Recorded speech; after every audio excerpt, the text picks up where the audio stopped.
So she's going to, what are you going to do? I'm going to do a few select readings.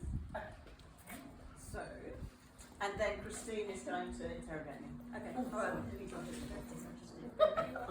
And the readers then, Well, it's lovely to see so many of you gathered here tonight. The Launch of Mud, which has been an amazing work in progress, and Claire and I have had such an amazing amount of fun putting it together over the last 2 years, would you believe? Yeah, fantastic. So I've been invited to just share a few selected readings with you. And I think I will start with part of the prologue. I won't start from the beginning of the prologue because I realise we don't necessarily want me to read the whole book to you.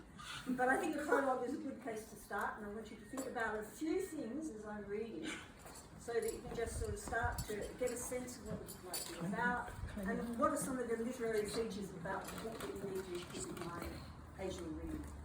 So,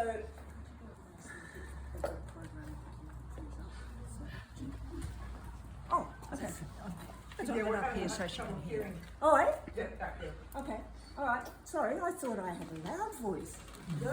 Okay, I'm going to have to be very conscious of that. Can you hear now? I can hear. Okay. Move forward if you are hard of hearing. There's a bit round here. There's some space here. Did you hear me say that?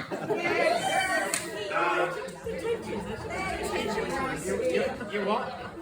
You what? Okay, a few of the things that you need to think about when you're reading the prologue is, as you will pick it up, I will read a couple of sentences and you will realise that it's actually being told by a narrator. Okay? So, we find out an awful lot about the narrator as the time goes on, obviously, but they remain an enigma. At the end of the book, you'll be saying, why was that editor, if you like, referring to the narrator as they? It's because I'm using the ungendered pronoun. So we never actually find out the gender of the writer. Narrator. Sorry.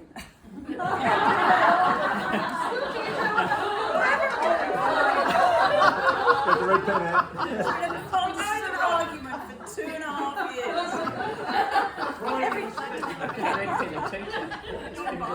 So we never really find out the gender of the narrator, so keep that in mind as I'm reading. Another thing that I think that the prologue does really well is it sets us up with a sense of the time frame that is used throughout the novel. So to me, one of the joys of the novel is that it goes in and out of present and past tense, and Claire's writing slips seamlessly in and out of all these different time sequences. And that, to me, that's incredibly clever thing for a writer to do.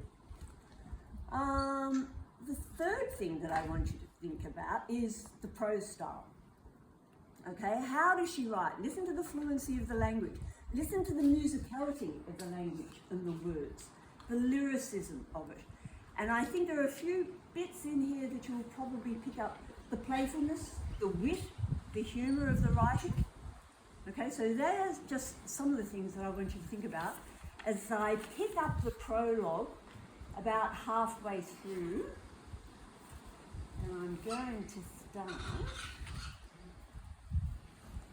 Okay, here she is. Oh, sorry. There's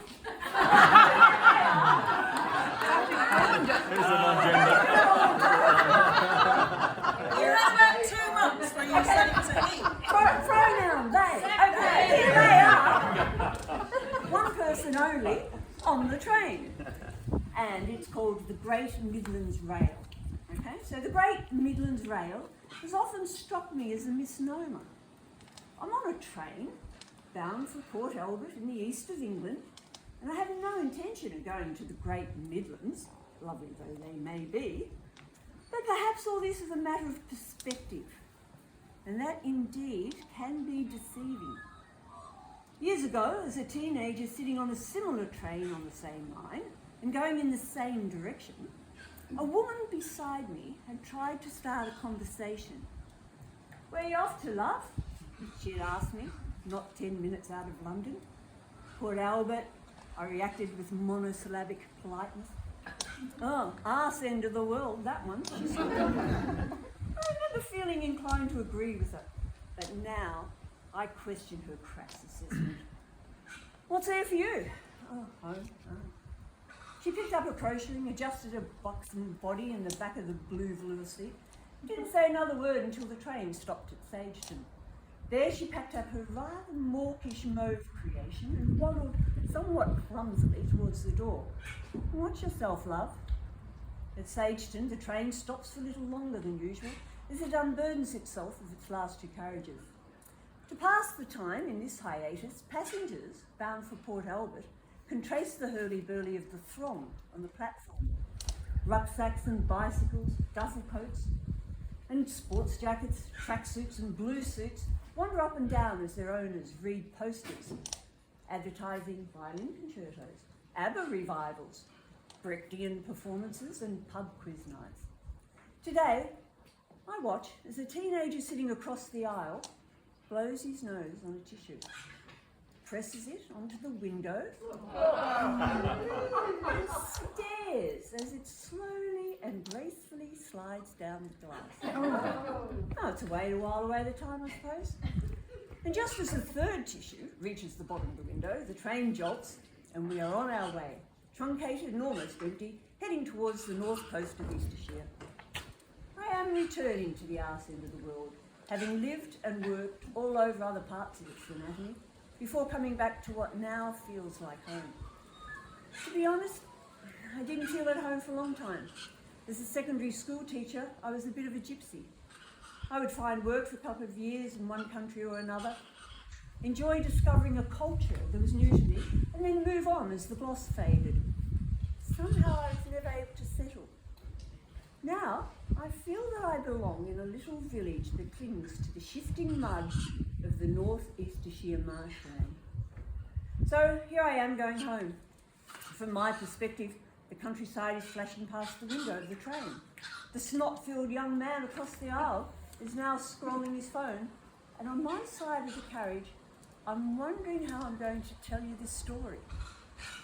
My mother always used to tell her children that most people are duplicitous, manipulative and fraudulent. She told us not to listen to village gossip and not to become too involved in its politics. Her advice was to remain distant and aloof. I remember feeling sceptical at the time about her wariness of others, but more recently, I've realised that there is value in her wisdom. Be patient with me, as this is my first attempt to tell a story. Remember, reader, I am the narrator. Please do not confuse me with my author, whom I hereby absolve all accountability for my observations and actions. Very clever. So, towards the end of that reading, you probably get a sense that the title Mud is referencing more than just the mud of the east. East and north? What's that? That In is the north. northeastern. Northeastershire. Okay. It's referring to more than the mud of the North Eastershire marshlands. It's actually referring to that sort of very hazy space where we communicate with one another.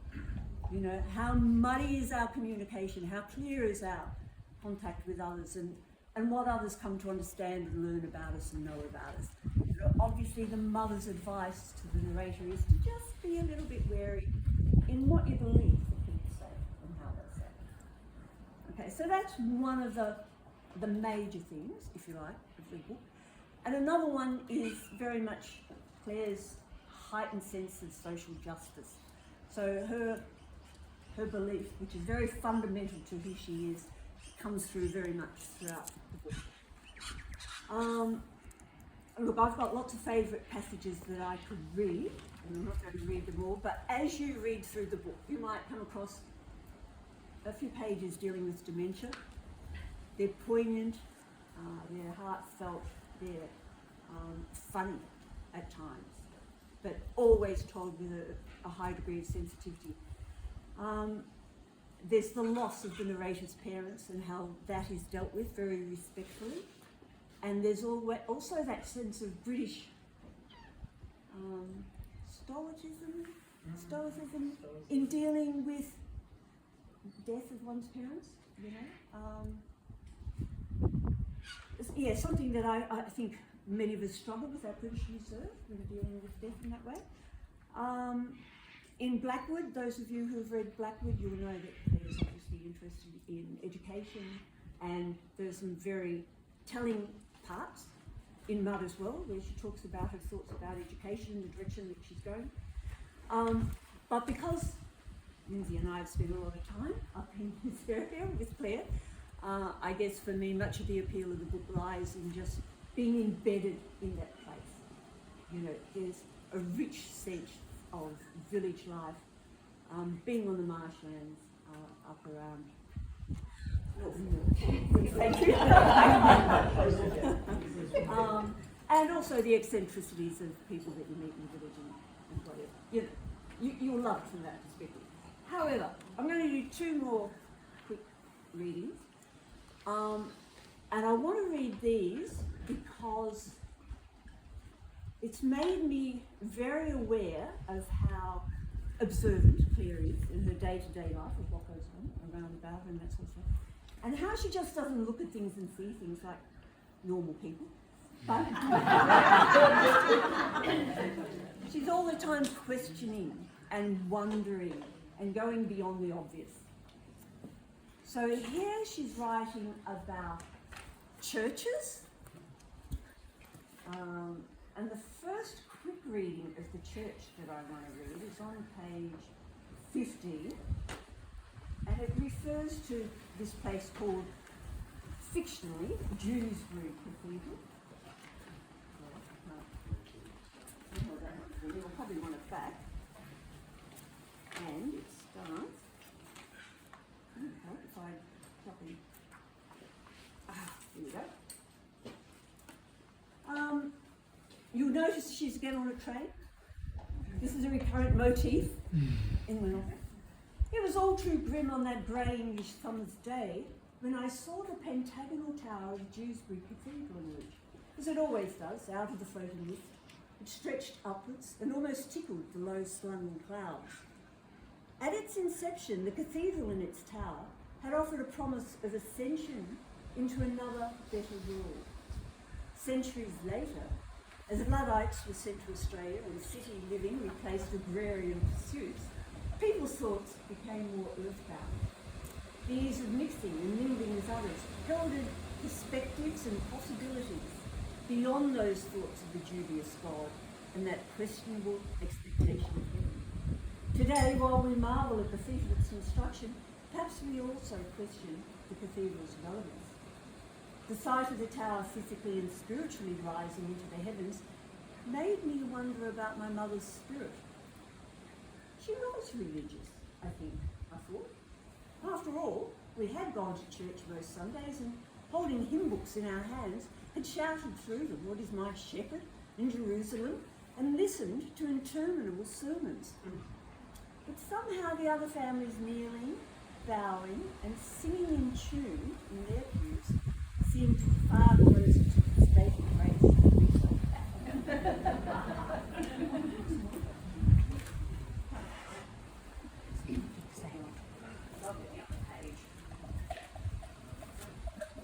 Oh! That was just so you could hear that. Like fish, isn't it? A gurgle joke.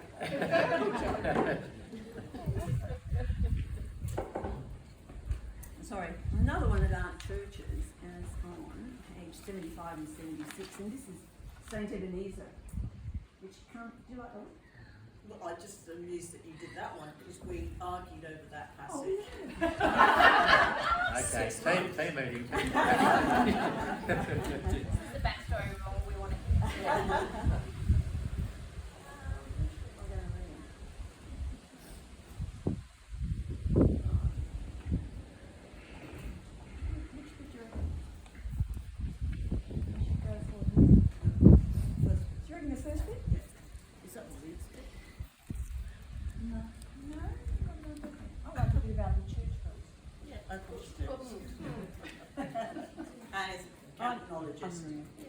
So, by the time of my childhood, talking about The bells rang every Sunday to summon us to church, and every Wednesday to practice that summoning. On some Saturdays, they happily pealed for weddings, otherwise, they tolled mournfully for deaths and funerals. The bells are rarely heard now. Mrs. Quidnunc, some of whom you can identify now with Mrs. Quidnunc, tells us that campanologists are rare in England and almost non-existent in North Eastershire. Today, the church stands slightly woebegone, appearing lonely in the courtyard. In the churchyard. Campanologists, yes, a bell ringer.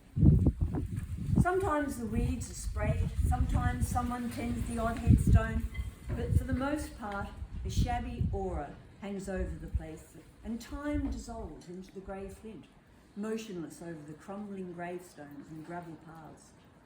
On the day of my father's death, just as it had done 2 days earlier, the sombre bell tolled soulfully. It signified the demise of yet another villager. How many times had that bell tolled over the centuries?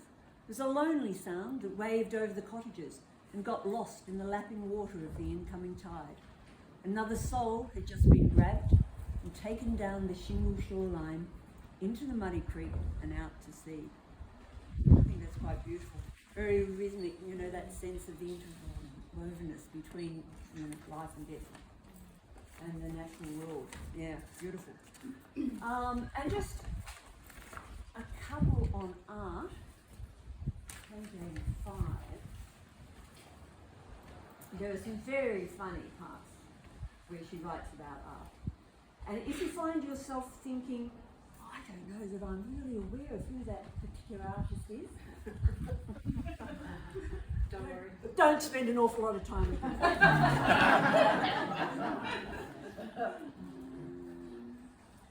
Okay. In this passage, we're being introduced to one of the characters, and her name is Ava. Ava, Harrier's latest squeeze, i.e. girlfriend? Yeah, squeeze. Squeezes her a lot. Moved to the village 5 years earlier, having turned her back on the slings and arrows of London life. No one knows quite how she made her money, but she clearly has. Mrs. Quidnunc says that she's a dab hand with a camera and sells her photos in Kuala Lumpur and Bangkok. I once saw a photo of hers in a magazine in Hong Kong, and there is one of the photos hanging in a downstairs room. It's a black and white impression of the posts on one of the village quays during slack tide.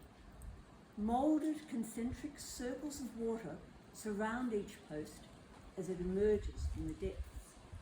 There is a sense of precision and gentleness in that one moment that concentrates the immense vastness of space onto the meeting of the post and water, a still point.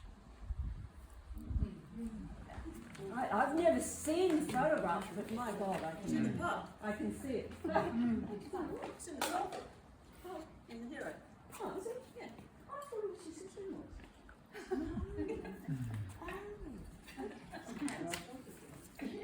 And the last one, I'm going to finish with this one. As I said here, it leaves us with plenty to think about. And it's actually set in a house that the narrator inherits. And they are looking through the various rooms within the house. Okay, and they come across this particular room. And it says a lot, in a few words, about the sorts of things that Claire has obviously observed and thought about throughout her life.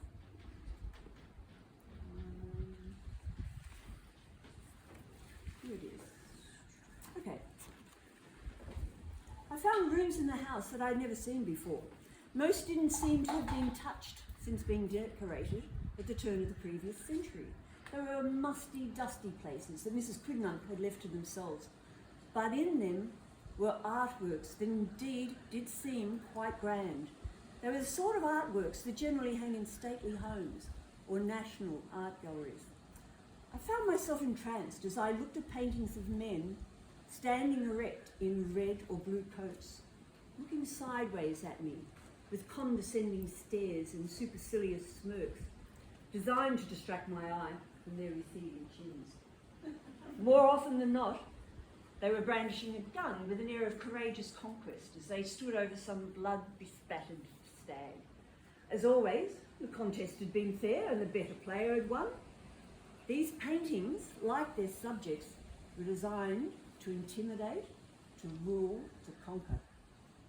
I wondered where the progeny of these men is now and what they might be like. I wondered if our modern world has welcomed them, or if they are taking shelter in their titles, connections, and often diminishing wealth. To what extent do they believe that their word, like that of their ancestors, is final? Or do they in fact secretly yearn to be a part of the current discourse? The paintings of seated women wrapped in swathes of generous silks and velvets in pastel teals, lemons and pinks hung alongside their menfolk. Their hairstyles tickled the weirdly cloudless English sky, and pearls hung heavily around their necks, screaming of wealth and power. Somehow, I felt more affronted by the women than the men. I looked into those blue eyes and I thought about how constrained and strangled the women were, how their ribs and waists were as bound by their whalebone corsets as their minds were constricted by societal convention. Although their portraits hung alongside their husbands, this suggestion of equality was but a pretense. In reality, they were kept apart and ignorant. You will not see these paintings hanging in my sitting room, and I understand why Eddie had left them in these untouched rooms. They reeked of an unfashionable arrogance and power, gained through a fortunate birth and sustained privilege, and he had wanted none of it. Yeah, count us